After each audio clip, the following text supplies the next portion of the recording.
Amos était-il le poil à gratter de l'Église?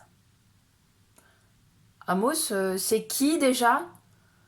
Il fait peut-être partie d'une longue liste de prophètes apprises par cœur. Pour rappel, c'est un prophète qui prend la défense des petits dans le royaume du Nord. Autant de prospérité et d'abus du pouvoir politico-religieux en place, afin de remettre au centre la parole de Dieu. Il était berger, comme un certain David, avant d'être appelé à prophétiser. Il est envoyé par Dieu et ne s'est pas autoproclamé prophète.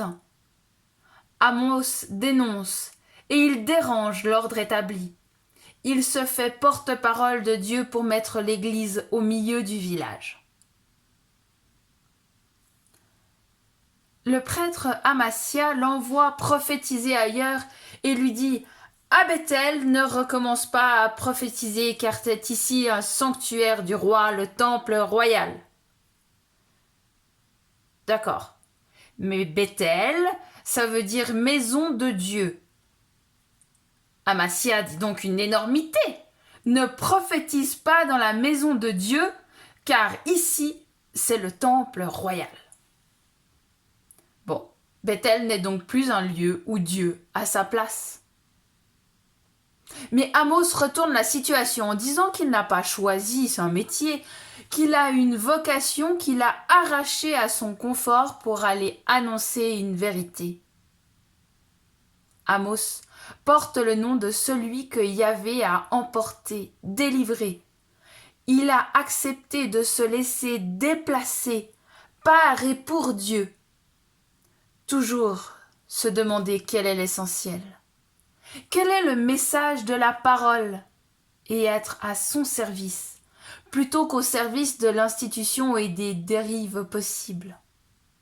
Ce n'est pas d'aujourd'hui que les systèmes institutionnels imparfaits ne font pas toute la place nécessaire à la parole. Jésus a remis en cause le système établi. Rappelons-nous que nous aussi nous sommes héritiers de la Réforme. Luther souhaitait surtout remettre la parole au centre. Semper reformanda.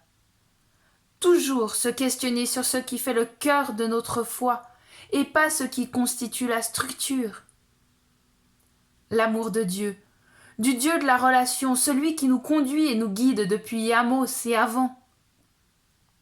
Oui, cet amour que nous annonçons est parfois inconfortable.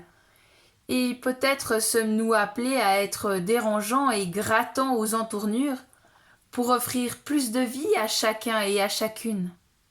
Allons donc partager notre essentiel, l'essentiel de notre foi.